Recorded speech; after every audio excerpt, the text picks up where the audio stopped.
Bismillahirrahmanirrahim. Assalamualaikum warahmatullahi wabarakatuh. Kembali lagi di YouTube channel Cerita Mima. Apa kabarnya teman-teman hari ini? Aku doakan semoga teman-teman selalu sehat, selalu bahagia, dan selalu dalam lindungan Allah Subhanahu wa Ta'ala ya. Amin amin ya Rabbal alamin. Masya Allah, tabarakallah, alhamdulillah akhirnya aku bisa up video lagi ya teman-teman. Sebenarnya ada cerita sedikit di balik kenapa aku lama tidak up video di channel YouTubeku ya teman-teman. Nanti aku share di sela-sela aku up videoku yang ini ya. Oke, kembali lagi ke video dulu ya teman-teman. Nah, ini adalah video lanjutan dari videoku yang terakhir kemarin waktu aku bikin kolak durian ya kalau nggak salah. Nah, di situ aku tuh bikin banana strudel teman-teman. Cuma tidak aku share bagaimana cara aku membuatnya, dan di videoku kali ini aku mau share bagaimana aku cara membuat banana strudel ini. Dan mohon maaf ya teman-teman, ini tampilan banana strudelnya seperti ini. Maaf ya, ini karena aku kali pertama membuat banana strudel. Nah, kemarin aku tuh sudah cerita kalau aku punya beberapa sisa pisang. Nah, ini salah satunya aku bikin cemilan banana strudel ini ya. Nah, ini pisangnya aku potong-potong seperti ini, kecil-kecil seperti ini ya teman-teman. Kemudian baru aku goreng pakai mentega, sedikit mentega sampai warnanya berubah sedikit kecoklatan gitu ya teman-teman. Pokoknya juga jangan terlalu matang, hanya untuk hanya untuk agar pisangnya ini lebih lebih lembut seperti itu teman-teman. Oke, dan ini pisangnya udah matang. Selanjutnya ini aku punya puff pastry teman-teman. Jadi aku pakai puff pastry instan. Kebetulan aku tuh kemarin dikasih puff pastry sama kakakku ya teman-teman. Jadi ini tuh sebenarnya bisa bikin sendiri, tetapi biar tidak repot dan biar praktis pakai puff pastry yang instan aja ya. Dan ini puff pastry-nya udah aku keluarin dan udah aku potong sesuai dengan ukuran yang mau aku bikin gitu ya teman-teman. Kemudian ini aku rolling sebentar, aku pipihkan sedikit untuk puff pastry-nya ya teman-teman. Tapi tuh aku berasa ini puff pastry-nya kenapa lembek banget gitu ya teman-teman. Apa mungkin aku terlalu lama mengeluarkannya dari freezer ya, karena memang tadi agak terlalu lama juga aku mengeluarkan puff pastry ini, tidak langsung aku pakai gitu teman-teman. Jadi ini ketika aku angkat ini kayak lengket dan kayak tambah melebar gitu teman-teman. Nah, oke, selanjutnya ini mau aku kasih tanda garis di kanan kirinya, tapi tidak sampai putus ya teman-teman, hanya untuk batas aja nanti untuk menganyam kulit pastrinya gitu ya teman-teman.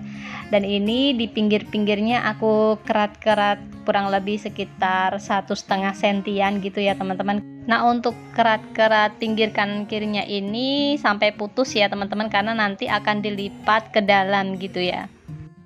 Langkah selanjutnya di sini aku tambahkan coklat ya teman-teman. Di sini aku memakai coklat batangan yang udah aku lelehkan terlebih dahulu. Kemudian aku masukkan ke piping bag seperti ini agar mudah diaplikasikan di adonannya ini ya teman-teman. Teman-teman bisa juga pakai pasta coklat atau selai coklat ya. Nah, baru kemudian di atasnya aku tata pisang yang udah aku goreng tadi pakai mentega ya teman-teman. Aku susun di atas olesan coklat ini ya. Kemudian di sini aku punya susu saset kental manis. Aku tambahkan sedikit susu saset kental manis di atasnya.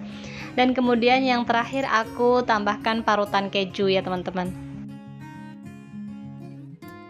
Setelah parutan keju, kemudian atasnya aku timpa lagi dengan selai coklat ya teman-teman, biar coklatnya tuh lebih banyak dan lumer gitu ya. Nanti kalau udah matang kayaknya enak aja kalau coklatnya banyak berlimpah gitu ya, karena ini untuk mau dimakan sendiri, jadi aku bikin isiannya tuh yang lumayan banyak gitu.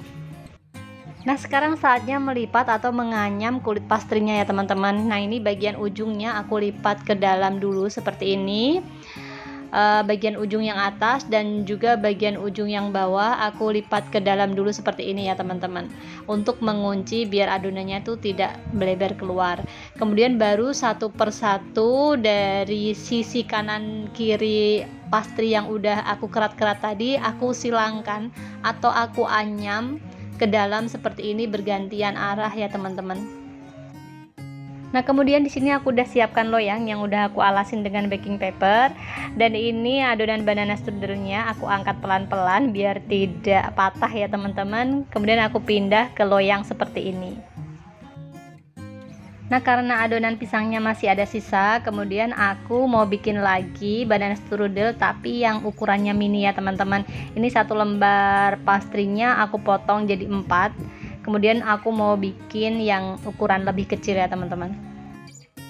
Caranya sama dengan aku yang bikin pertama tadi, cuman ini bedanya ukurannya hanya lebih kecil dan isiannya mungkin juga tidak bisa terlalu banyak ya teman-teman, karena memang ukuran dari pastrinya yang kecil.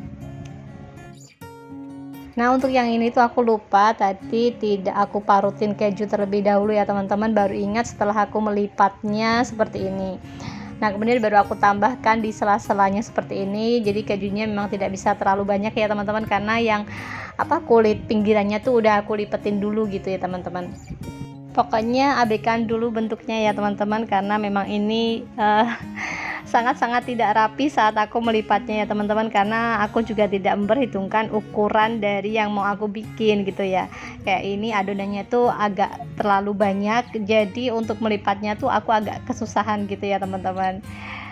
Tapi nggak apa-apa ya, namanya juga belajar ya teman-teman. Kalau nggak seperti ini tuh kita nggak tahu hasilnya ya.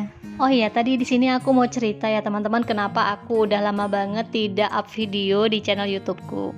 Jadi kemarin itu waktu aku mau upload video dan aku tuh masuk ke YouTube studioku, ternyata ada notifikasi kalau aku harus verifikasi ulang semacam data pribadi gitu.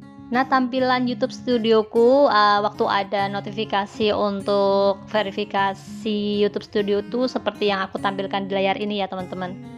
Kemudian aku lakukan verifikasi sesuai petunjuk yang ada di YouTube Studio dan harus memasukkan kode keamanan. Setelah aku masukkan kode keamanan, prosesnya tuh menunggu. Nah, itu tidak tahu sampai kapan menunggunya, tidak ada konfirmasi apapun. Ketika aku coba login lagi dan notifikasi message untuk verifikasi itu muncul lagi gitu ya teman-teman. Jadi karena ada notifikasi itu, jadi aku tidak bisa up video di YouTube Studioku. Nah, kemudian aku berusaha mencari solusinya lewat channel YouTube teman-teman yang menginformasikan kalau ada kendala seperti ini ya teman-teman. Nah, salah satu channel YouTube itu menyarankan aku untuk coba login ke aplikasi lain selain yang biasa aku gunakan. Sebelumnya aku pakainya aplikasi Chrome ya teman-teman. Kemudian aku coba ganti pakai aplikasi browser dan alhamdulillah masya Allah tabarakallah, alhamdulillah aku bisa masuk ke YouTube studioku dan aku bisa up video lagi teman-teman. Nah, itu sedikit cerita kenapa aku udah lama tidak bisa up video di YouTube channelku ya teman-teman. Semoga bermanfaat dan buat teman-teman yang punya kendala mungkin bisa dicoba dengan caraku tadi ya. Dan ini alhamdulillah untuk banana strudelnya udah selesai aku toppingin dan ini langsung aja aku masukkan ke oven. Ini mau aku oven kurang lebih sekitar 30 sampai 45 menit ya teman-teman. Nah, ini setelah kurang lebih 30 menit banana strudelnya udah matang. Kemudian lanjut ini aku mau keluarkan dari oven dulu ya teman-teman. Alhamdulillah akhirnya matang juga ya teman-teman banana strudel pertama kali aku bikin. Abaikan bentuknya yang masih tidak beraturan seperti ini ya. Dan itu coklatnya sampai meleleh seperti itu karena tadi aku memang kasihnya lumayan banyak ya teman-teman. Alhamdulillah di sini aku juga mau ucapkan terima kasih buat teman-teman semua yang udah tonton videoku ini dari awal sampai akhir. Semoga videoku kali ini bisa bermanfaat, menginspirasi dan juga menghibur teman-teman semua ya. Dan buat yang baru gabung jangan lupa klik tombol subscribe-nya dulu ya. Klik juga tanda loncengnya agar teman-teman selalu mendapatkan notifikasi dari video terbaru yang aku share di channel Cerita Ma ini. Aku cukupkan sampai di sini dulu video cerita hari ini ya. Assalamualaikum warahmatullahi wabarakatuh.